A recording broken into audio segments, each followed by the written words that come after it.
ব্যাস দেখতে পাচ্ছেন বিরিয়ানি এক বল প্যাকেট করা হয়েছে 1 2 3 4 5 6 প্রায় 10টার মতো হয়েছে এক বল দেখছেন এখানে এক ডেক্সি বিরিয়ানি তো আমরা প্রায় 2 ডেক্সি আজকে বিরিয়ানি রান্না করা হয়েছে চিকেন বিরিয়ানি তো এখানে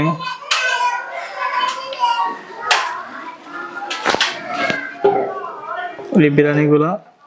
শেষ প্যাকেট করা হলে আবার আমরা ওইখানে আরো ডেস্কে আজকে ওইগুলো প্যাকেট করব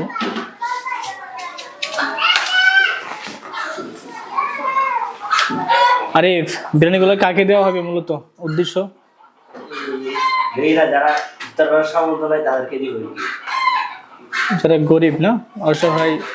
যারা হয়তো বা রাস্তায় থাকে বা বাসায় যাইতে পারে না বা বাসায় হয়তো বা ইফতারি কোনো ভালো ব্যবস্থা নাই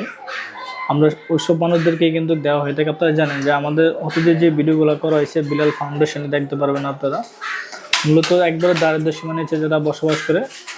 ওইসব মানুষকে কিন্তু বিলাল ফাউন্ডেশন বেছে বেছে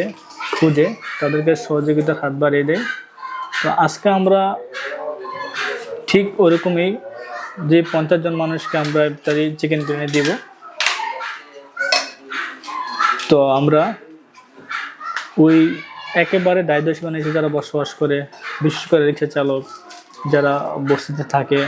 অথবা যারা রাস্তায় ঘোরাফেরা করে বাসায় কোনো ভালো ইফতারের কোনো ব্যবস্থা নেই হয়তো সে মুসলমান রোজা রেখেছে তো ওইসব মানুষকে আমরা চেষ্টা করবো এগুলো দেওয়ার জন্য তো অনেক ক্লান্ত বিষয়টা হচ্ছে আপনারা বুঝতে পারছেন যে যেহেতু একটা প্রথম রোজা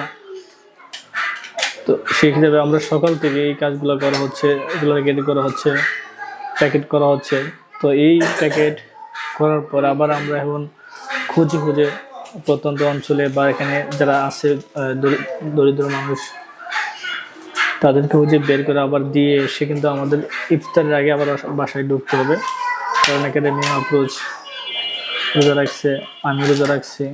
আমার নিয়মিত সদস্য আরিফ ও কিন্তু রোজা রাখছে তো দেখতে পাচ্ছেন খুবই ক্লান্ত তো সব কিছু আপনাদের সাপোর্ট আছে বলেই ভালোবাসা আছে বলেই আমরা একটু ডাকাইতে পারতেছি তো এই বিলাল ফাউন্ডেশন এই 30টা রমজানেই চেষ্টা করবে প্রত্যেক দিন মানুষকে কিছু না কিছু দিয়ে হেল্প করার জন্য ইফতার কিছু না কিছু দেওয়ার জন্য তো দোয়া করবেন যাতে আমরা আমাদের এই কার্যক্রমটা চালিয়ে রাখতে পারি